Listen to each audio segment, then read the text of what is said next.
Assalamualaikum warahmatullahi wabarakatuh.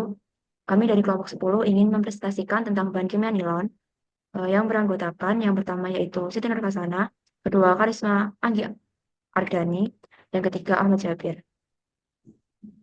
Ya, untuk selanjutnya yaitu akan membahas tentang pengertian nilon. Nilon sendiri adalah jenis polimer sintesis yang termasuk dalam keluarga poliamida. Ini adalah bahan yang sangat serbaguna yang pertama kali ditemukan oleh Wallace Carothers di DuPont pada tahun 1935. Nilon dikenal karena kekuatannya, ketahanan terhadap abrasi dan bahan kimia, serta elastisnya. Ada beberapa jenis nilon, termasuk nilon 6 dan nilon 66 yang masing-masing memiliki sifat dan aplikasi unik. Nilon adalah serat sintetik pertama yang digunakan oleh industri karet yang memperlihatkan beberapa keunggulan dibanding serat selulosa, polyester dengan kekuatan sama seperti nilon, mempunyai modulus yang lebih tinggi sehingga lebih cocok untuk penggunaan tertentu. Yang kedua yaitu struktur kimia dari nilon 6 dan nilon 66. Pembentukan nilon 6 melalui polimerisasi dari E-kaprolaktam. Kaprolaktam memiliki rumus struktur siklis yaitu CH2 5 kali NHCO dengan rantai hidrokarbon yang terdiri dari 5 atom karbon dan gugus amina serta gugus karbonil. Melalui proses polimerisasi adisi dari E-kaprolaktam, rantai cincin E-kaprolaktam terbuka selama proses polimerisasi dan membentuk unit berulang dengan gugus amida sebagai tulang punggung. Itu pembentukan nilon 66 melalui polimerisasi kondensasi antara asam adipat dan heksametil endiamina.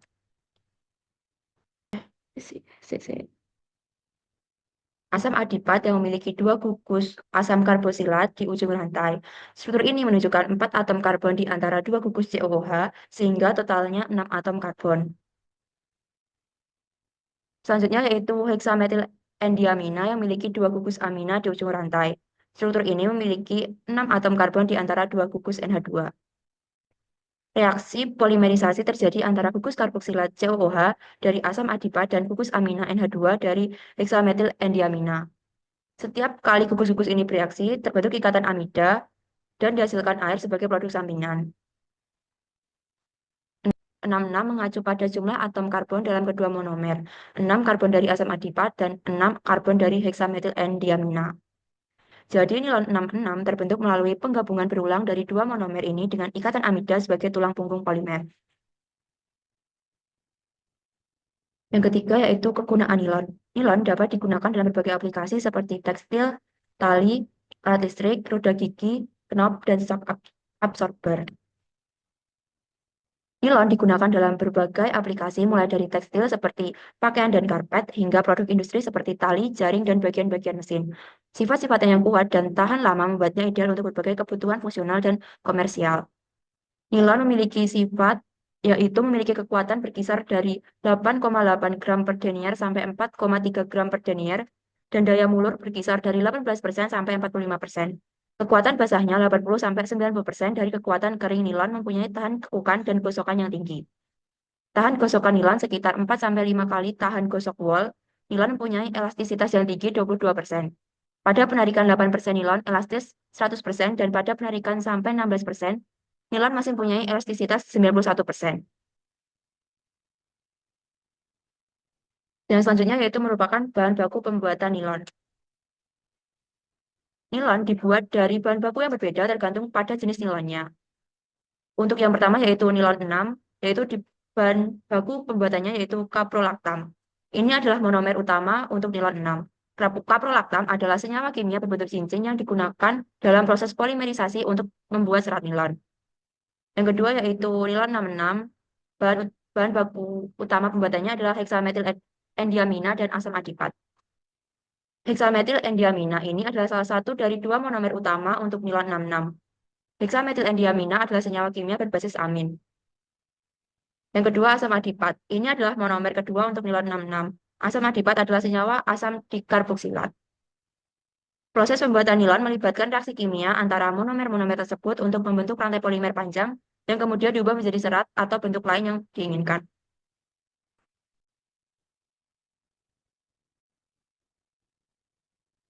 Lalu selanjutnya ada diagram alir.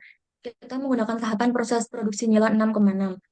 Tahapan yang pertama yaitu penggabungan bahan baku. Bahan baku utama ada adipic acid, hexamethyldiamine, dan air. Ketiga bahan ini dicampur dalam reaktor untuk menghasilkan nilon salt solution. Produk yang dihasilkan berupa larutan garam nilon yang menjadi prekursor untuk reaksi polimerisasi berikutnya.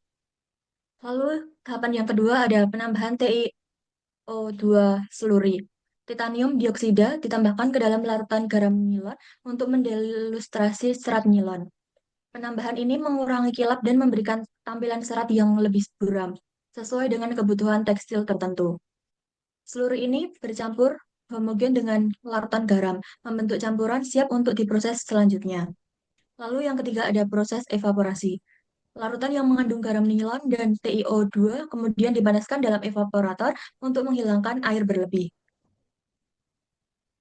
Lalu hasil produk akhir dari tahapan ini adalah larutan garam nilon yang lebih pekat, yang siap untuk masuk ke dalam tahap reaksi polimerisasi. Evaporasi ini penting untuk mencegah pengencaran selama proses polimerisasi. Tahapan yang keempat ada reaksi polimerisasi. Pada tahap ini, garam nilon menjalani reaksi polimerisasi kondensasi.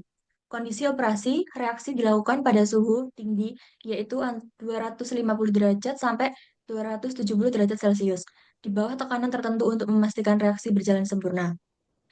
Lalu, air yang dihasilkan sebagai produk samping dihilangkan secara kontinu selama reaksi berlangsung untuk mendorong kesetimbangan reaksi ke arah pembentukan polimer. Lalu yang kelima ada pembentukan dan pemrosesan nilon. Setelah reaksi polimerisasi, produk akhir nilon 6,6 dipisahkan menjadi dua jalur produksi. Yang pertama ada polimerisasi dilelehkan dan dipotong menjadi bentuk chip menggunakan unit cutter.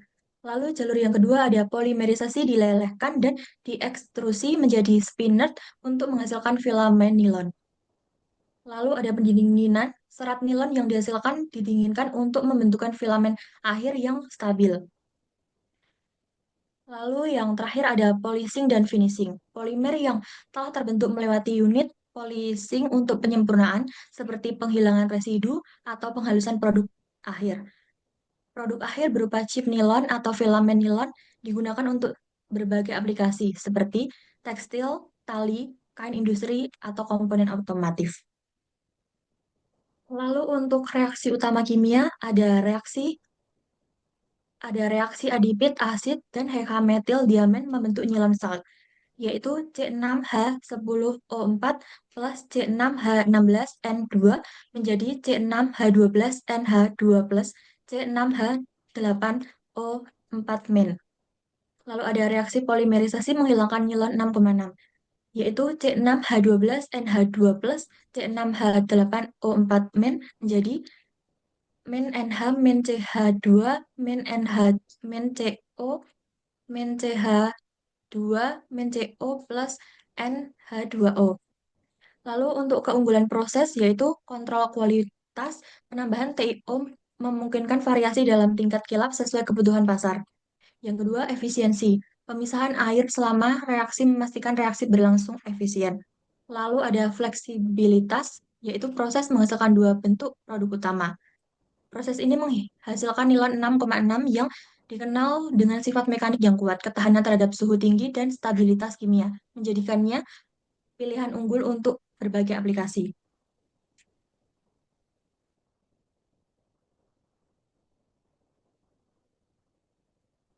Ya, berikut ini alat-alat proses pada tahap utama, di antaranya alat-alat yang digunakan dalam pembuatan serat sintetis nilon, yaitu Variant Fast Continuous Release Rotor atau VK-ROR, yakni sebuah alat reaktor berbentuk tabung kontinu yang digunakan untuk melakukan polimerisasi bahan baku nilon, seperti caprolactam dalam kondisi tertentu dengan tekanan dan suhu tinggi.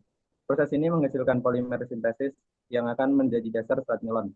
Alat ini dirancang untuk operasi berkelanjutan meningkatkan efisiensi produksi. Yang kedua ada water bath atau air.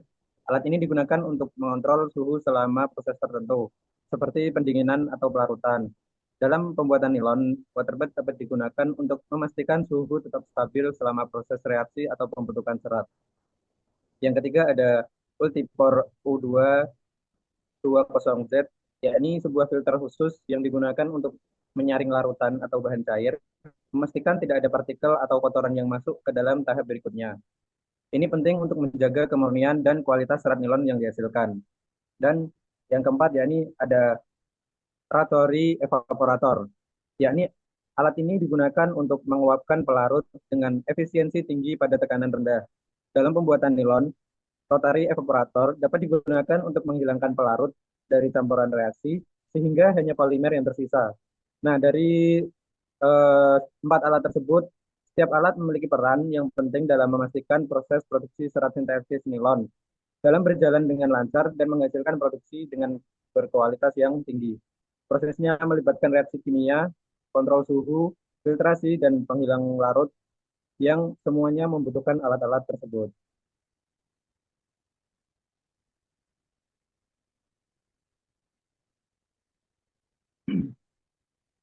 Berikutnya, beberapa contoh perusahaan yang memproduksi nilon 66, yakni salah satunya yang terkenal adalah pabrik DuPont. Ya, pabrik DuPont atau biasa disebut dengan eh, E.I. DuPont de Nemours and Company. Ini didirikan pada tahun 1802 oleh eh, Eleanor Granny DuPont di Amerika Serikat sebagai perusahaan yang awalnya memproduksi bubuk mesiu. Nah, pada tahun 1935 oleh Dr. Wallace Boom Correctors, seorang ahli kimia yang bekerja di DuPont, berhasil menemukan nilon. Nilon adalah serat sintetis pertama di dunia yang dibuat melalui polimerisasi. Nah, kemudian pengembangan nilon 66 ini pertama kali dikembangkan oleh tim riset sebagai hasil dari kombinasi asam adipat dan hexametyldiamina. Nah, angka 66 ini mengacu pada jumlah atom karbon di kedua monomer tersebut. Nilai nilon 66 dikenal karena kekuatan, elastisitas, dan ketahanannya terhadap panas, sehingga cocok untuk serat tekstil, komponen otomotif, dan plastik teknik. Pada tahun 1938, produksi nilon mulai diproduksi secara massal. Nah, nilon ini menjadi terkenal ketika digunakan oleh wanita pada tahun 1940 sebagai stocking. Kemudian selama Perang Dunia Kedua, nilon dijadikan sebagai bahan penting untuk parasut, tali, dan peralatan militer. Kemudian ada contoh-contoh lain dari perusahaan yang memproduksi nilon, diantaranya ada BASF dari Jerman, terus Toray Industri dari Jepang, kemudian ada juga Invista yang merupakan anak perusahaan dari DuPont. Nah, mungkin itu beberapa contoh perusahaan yang memproduksi nilon 66. Demikian beberapa hal yang dapat kami sampaikan. Sebelumnya mohon maaf sebesar-besarnya jika terdapat kesalahan kata. Sekian dari kami. Wassalamualaikum warahmatullahi wabarakatuh.